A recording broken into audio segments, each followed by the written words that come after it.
Babe, tsiku lako linali bwanji? Linali bwino. Silinakhala linali lofoira nakakuwuzani, linali bwino. Komatu babe ndimakusowa uli momo.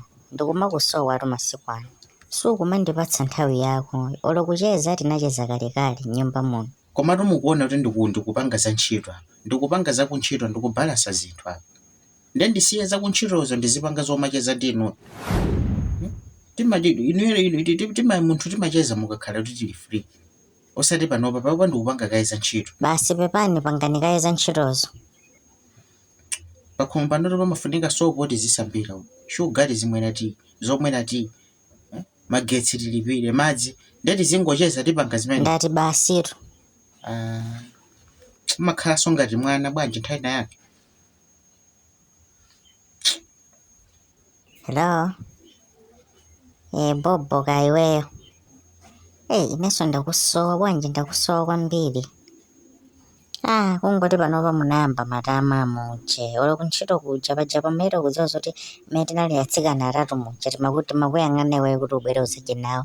Inuyo basi kumangozungulira pamene paja ati tione mamasozi. Kodi wayamba maujeni wayamba jimwe? Ineri chaka chonse chino sinaoneko zibambo athupi ngati iweyo zibambose zimimba makatumba ngati chani koma iweyo uli ndi thupi labwino sanami. I think jimu kupanga yokuthandiza. Ndeka ya mwasintha spray, wasintha perfume. Koma ndo kumanunkhira bwino. Naita tu zinandinyasa miona muhaga ifero muja. Ukuyankhula ndi ndani babe? Ndikuyankhula ndi nzanga wakuntchito. Ndikuyankhula ndi nzanga wakuntchito ndi khosi inatero. Ndimalize kaye kho.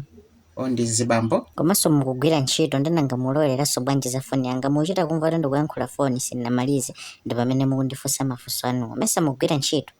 Anzanga ondikonda okuti afuna ndapatse nthawi yawo yonso andipatse nthawi yanga ndi amene ayimba.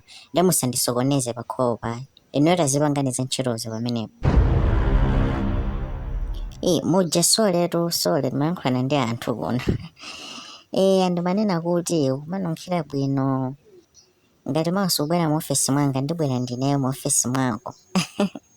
Ndikutengerecha ndizakuthira somva chips icho nditengaso drink. Mawa ticheze bwinobwino. Weekend uzatani kodi? Tiyenderani ndibwere kwanu.